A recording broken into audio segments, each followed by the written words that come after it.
Class is now in session. I'm Professor Hockey, and today we're discussing Game 24 of the regular season for the San Jose Sharks. They took on the Los Angeles Kings and won by a score of 7-2.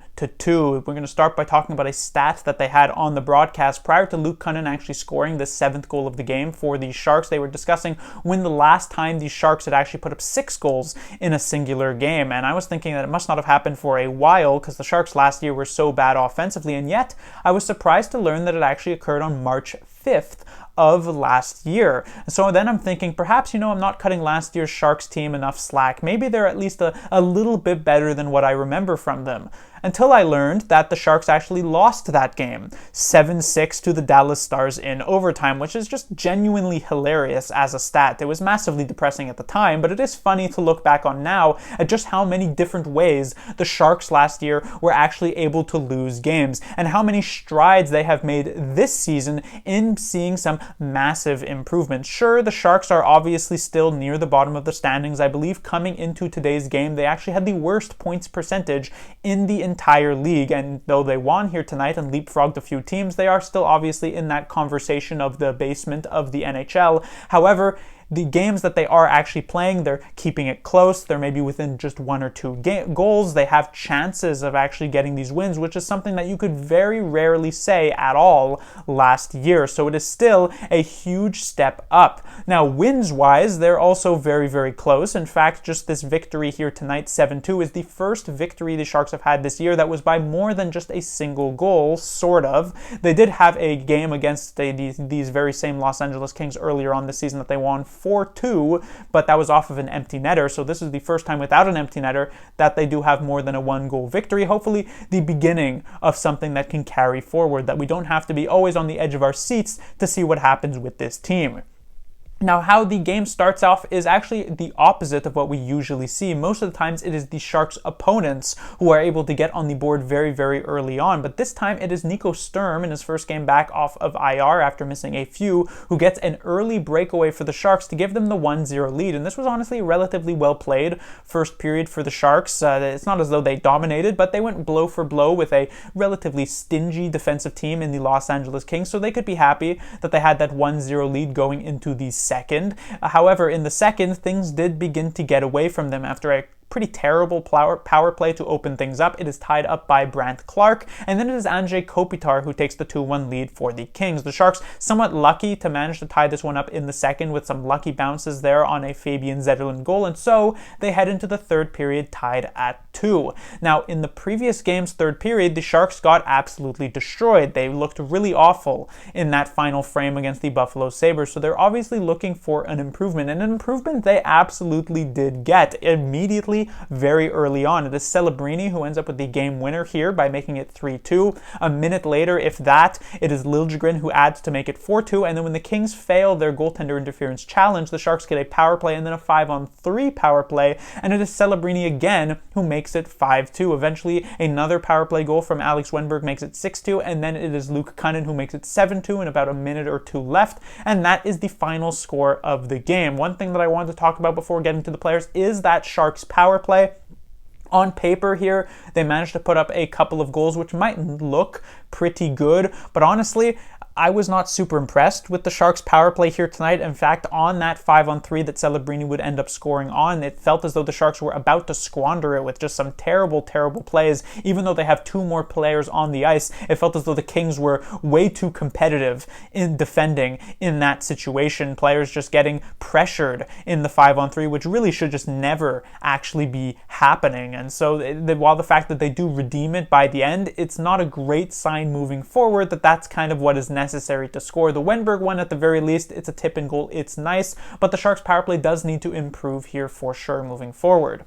Moving on to the players to talk about, we will once again start with the goaltender. It's not something I usually do, but I did it for Askarov's first start with the Sharks a couple of games ago against the St. Louis Blues, and I wasn't going to do it for a second start, but I feel as though this is some exceptional circumstances, because I don't think many people were expecting Askarov to start this game, and honestly even to stick around in the NHL after Vanecek had backed up Blackwood in the previous game against the Buffalo Sabres. I don't know if Vanecek is under the weather or something, if there's actually actually something here, and that's why they let Askarov hang around and actually get this start.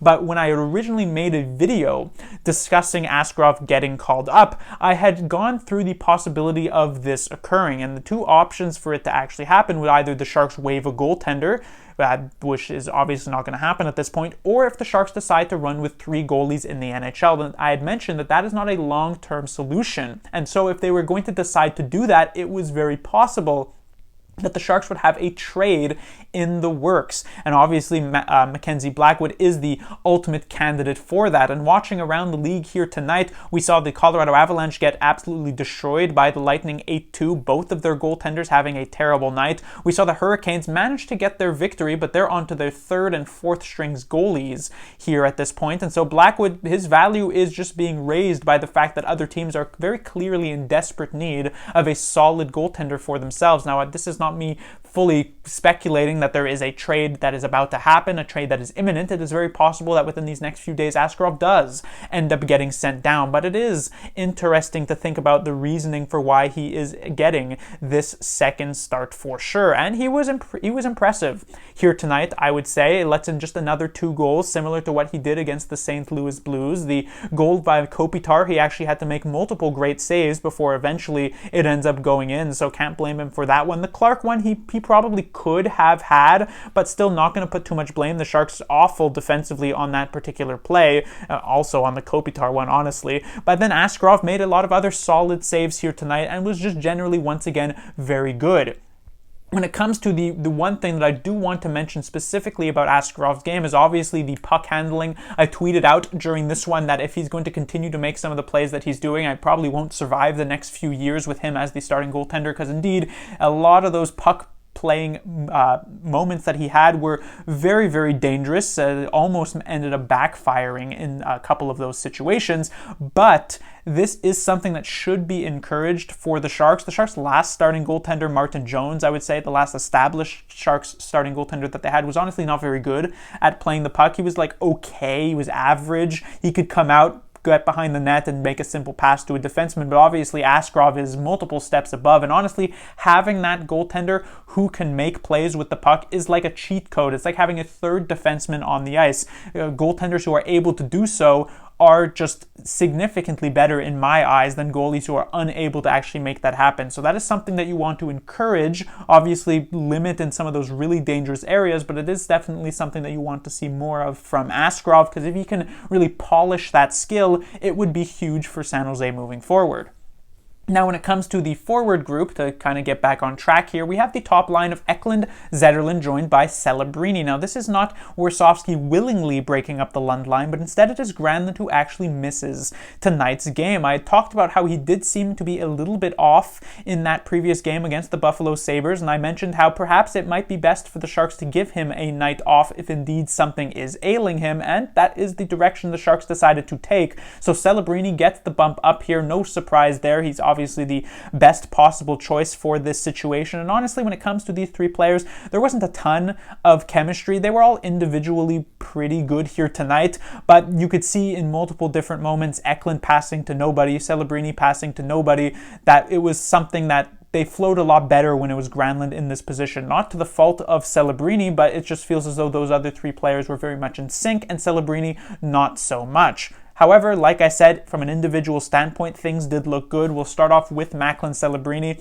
Offensively, he did have some struggles in the first couple of periods of this game. Kind of reminded me of the game the Sharks played a few games ago against the Dallas Stars, in that you're going up against a supposedly stingy defensive team. Maybe not so much in the 3rd period, but at least in those first couple of periods, not a lot of room to work with on the ice, and Celebrini did struggle at times in those situations. However, what I still appreciated by Celebrini in his performance here tonight was his defensive efforts, his ability to get back, his ability to read plays, get his stick in passing lanes, pokes pucks off of other players' sticks as well. He was one of the Sharks' better defensive forwards, and at just 18 years old, that is incredibly impressive.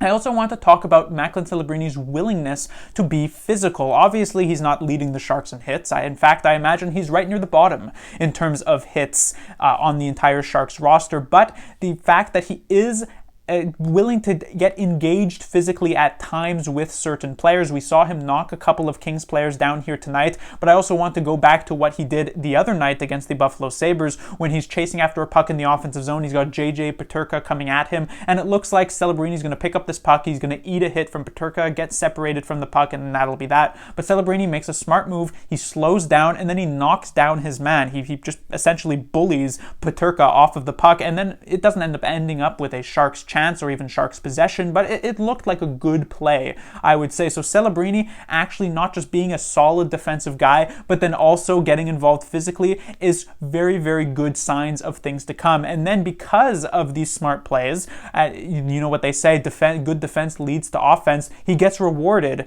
in the third period. That fantastic shot that ends up being the game winner, the 5-on-3 one that is a solid one-timer opportunity, and then the secondary assist that actually happens on the Zetterlund goal, if I'm not mistaken. Not the most impressive secondary assist, but still certainly something to note, and a 3-point night for Celebrini as one of the better players for the Sharks on the game. When it comes to his two line mates, we had Fabian Zetterlund, who still had a lot of jump. I appreciated Zetterlund's game here tonight, very similar to what he had in the previous one against the Buffalo Sabres. Like I said, not fully in sync with his two line mates, so there didn't get to be a lot of forechecking great opportunities here in the offensive zone for these three players, but I thought individually he looked all right. And when it comes to William Eklund, like with Granlund last game, I did say that Eklund looked slightly off, and I do think that sort of carried into the game here tonight. Obviously, he picks up a couple of assists, so on the scoreboard, things are going to look good, but there is definitely a little bit of room for improvement for Eklund. I do think if Granlund is out somewhat long-term, though I highly doubt that that is the case, Celebrini and Eklund could end up being a very interesting duo if left to simmer, but I imagine, like I said, Granlund probably back pretty soon, and we'll likely see the Lund line get reunited in that case, but this could be a very interesting duo of players, maybe not this year, but at some point in the future when that decides to sort of open up and perhaps Granlund is gone by that point. When it comes to the Sharks' second line, we have Wennberg, Toffoli, and Kunin. I had previously considered this the third line when the second line in prior games was Celebrini and Smith, but now with Celebrini bumped up to the first and the third line looking like Goodrow, Sturm, and Smith, there's no world where that's the second line. So indeed, we'll just consider Wennberg, Toffoli, and Kunin as that top six. We'll start off actually with Luke Kunin, which is surprising because usually you're thinking it's Wennberg and Toffoli and then Kunin's just kind of there, but he was actually a very good energy guy for this line. It's actually an interesting compliment to both Wennberg and Toffoli because both of those guys play I won't say slow game, but more of a methodical game. They don't obviously have that same explosiveness and energy as a Eklund or a Celebrini or a Granlund. They're more of the kind of slow the pace down, look for that play, see if there's like an open lane for yourself and then find some soft spots on the ice. So Kunin being that guy who can run around, be more physical, and open up a little bit of space for those two other players is actually a decent combination. Now that is of course only if Kunin is playing well, and over these last couple of games he has absolutely been doing that. So this is not necessarily a long-term solution to this particular spot. It's just if Kunin can keep his game up, it is a combination that does work. And here tonight, really good game. That great play on that goal was nice to see him get rewarded because he had a few other chances earlier on, and so solid performance for him.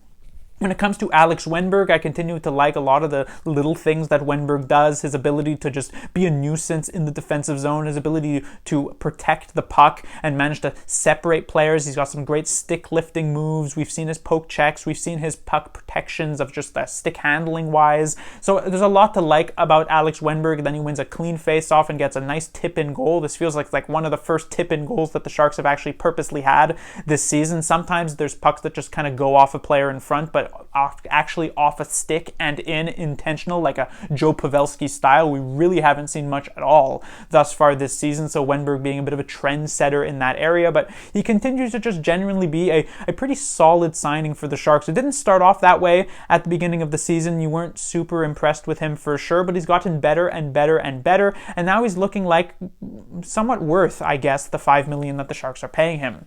And when it comes to Tyler Toffoli, the last player on this line, I thought Maybe not as exciting as he was when a couple of games ago when paired with Celebrini, and I don't even think he was necessarily as good as last game where he was one of the Sharks' best players against Buffalo, but I still thought he was okay. He had some chances, especially in the first period, but he did fade a little bit into the background as the game wore on. He had actually some of those major issues on those Sharks 5-on-3s, so that was not great. His power play performance wasn't the best, but I guess I'll give it a pass because the Sharks won 7-2.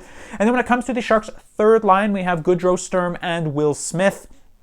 When it comes to Will Smith, nice to see him pick up those couple of assists. That will hopefully give him a little bit of confidence, being able to just pick up those points. But it does sort of remind me in a way of the William Eklund, what I mentioned earlier on, which is just because he picks up a couple of assists doesn't necessarily mean that this was some sort of fantastic game for Smith. At first, he was struggling somewhat. Those first couple of periods didn't really treat him all that well. Not so much that Smith was a liability on the ice. I don't think there were major mistakes and horrible defensive plays necessarily outside of the Kopitar goal, which I'll get to in a little bit, but it felt as though there wasn't a huge impact that he was managing to have on the game. But then in the third period, things did open up a little bit more. He had an okay pass, not like an incredible pass, but still nice to Timothy Liljegren on the 4-2 goal. He then had a very solid pass under pressure to William Eklund, which ends up being the secondary assist on the Macklin Celebrini 5-on-3 goal. So there were some good things for sure that he was able to do in that third period. Hopefully he can carry that forward. Obviously he wasn't played with the best of the best forwards that the Sharks have. Nico Sturm, Barclay Goodrow, while okay in like a fourth line role,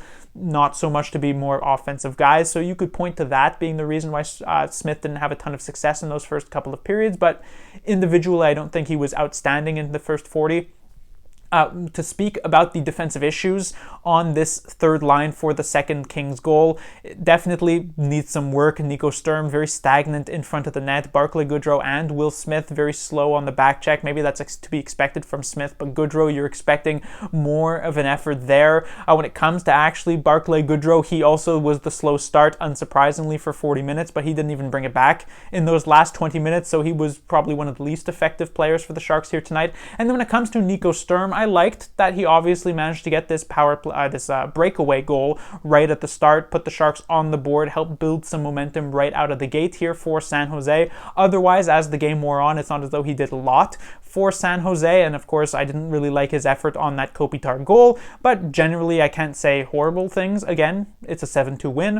And then when it comes to the Sharks' fourth line, I was a little bit surprised to see a substitution here. I thought Kostin actually looked quite solid against Buffalo, so unless he's a little bit under the weather, which is possible, Giovanni Smith ends up stepping in, and this seems like an odd choice. Like, the one reason for why you would want Giovanni Smith in the lineup is because he's like more of a physical guy. He plays a heavier game, but it's not as though Kostin doesn't play a heavier game. He's a pretty big boy himself, and so you would think Kostin would manage to maintain his spot here. This fourth line did have one really, really great shift in the third period that really impressed me. Some solid offensive plays. Just generally, the Sharks as a whole were a lot better in that third. But outside of that, especially in those first two periods, they really didn't do much of anything. Giovanni Smith was practically invisible. There wasn't a ton doing with Grunstrom and Dellandrea. So while they had a strong finish to this game, which is okay, they didn't have the best of the best start. I would imagine, hopefully, if things are fully healthy, that Kostin steps back into this role on the fourth line, because it feels weird that they would have ever separated it. When it comes to the Sharks defensively, we have Walman and Ceci leading the way. They were very good in the previous game against Buffalo, or quite good, I should say, in the previous game against Buffalo. And here tonight, I thought that actually did carry forward. Walman obviously did have less room to work with offensively. He wasn't able to abuse the Kings defense as much as he was able to do so against the Buffalo Sabres defense, which is not a surprise since considering the Kings are expected to be more stingy in that particular area. But from a defensive standpoint, there weren't major issues. He didn't find himself so much out of position. I thought he played a very solid game, and when he could get his offensive chances, like on the power play, he was getting those looks. And when it comes to Cody Ceci, the great news here for Cody Ceci, thankfully, is that he didn't have just a horrific, terrible, complete nonsense play that has plagued him for each of these last few games. He actually kept it pretty even keel for pretty much this entire game, and that is as much as you would expect from a Cody Ceci. I thought it was a good game for him for sure. When it comes to the Sharks' second pairing, we have Liljegren and Ferraro. This was the pairing on the ice for that dreaded Kopitar goal. I thought, while Liljegren was at least active with his stick, maybe you want to see him take the body a bit in that one, but then Ferraro was just kind of floating around and not really doing much, which was very surprising considering his main strength as a player is to clear the front of the net. That's exactly what you need to do in this situation, and he just didn't do that. So that came a bit out of left field, but otherwise, surprisingly enough, Ferraro actually played a pretty good game. There were a couple of giveaways, a couple times where he did lose some battles, but I thought he won more puck battles than he lost. He then had that incredible pass for Nico Sturm on this breakaway goal, which was like shades of Erik Karlsson, something like a "who are you and what have you done with Mario Ferraro" type of situation, and I thought that actually built some confidence up for him this game to actually finish it off rather strong. Was it the best of the best game? Is Mario Ferraro suddenly an elite top pairing defenseman? Obviously not, but definitely one of his best games of the season for sure. And when it comes to Liljegren, nice to see him get on the board. His first goal was a lot more lucky. This one was a much better play, reading, jumping in, picking up this pass from Will Smith and putting it past the goaltender. Great to see him be able to do that, especially as a rebound after the previous horrible game that he had against Buffalo. And then when it comes to the Sharks' third defensive pairing, we have Thrun and Ruda, replacement for Jack Thompson, who's not only not playing here tonight, but actually ends up getting sent down to make room for Nico Sturm coming off of the IR. This was a very big surprise because it does leave the Sharks with just 6 defensemen up in the NHL. We did hear that Marc-Edouard Vlasic is relatively soon to return, and of course, since the Sharks are on a homestand and have their next 2 games still in San Jose, they could just as easily call Jack Thompson back up if necessary, but still, it did come a little bit out of left field. Here tonight, however, I thought both Thrun and Ruda were actually pretty good. Ruda is actually on a bit of a stretch now where he's played 3-4 games in a row where he's actually been somewhat solid. It is nice to see that now Ryan Ruda, who's not getting 20 minutes a night for absolutely no reason and just getting absolutely abused in the defensive zone, getting significantly easier matchups with much less ice time, is actually an okay defenseman, which is not only a good thing for the Sharks because it allows them to play him and not be a complete liability, but could also perhaps mean that he could be a movable asset at the trade deadline. His contract is not very good, and since the Sharks can't retain on it, it's going to not be easy to do. I would not be surprised if Ruda does finish out this season for the Sharks, but if he can continue to improve, and some scouts who are going to be in the audience to watch these Sharks games, considering they are likely to be a seller at the deadline, if they spot Jan Ruda and think that Stanley Cup pedigree is going to help them out, maybe the Sharks can get like a 5th round pick for him.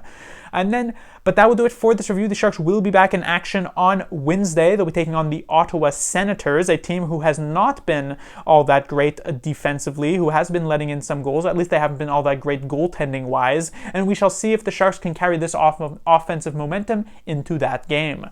Class dismissed.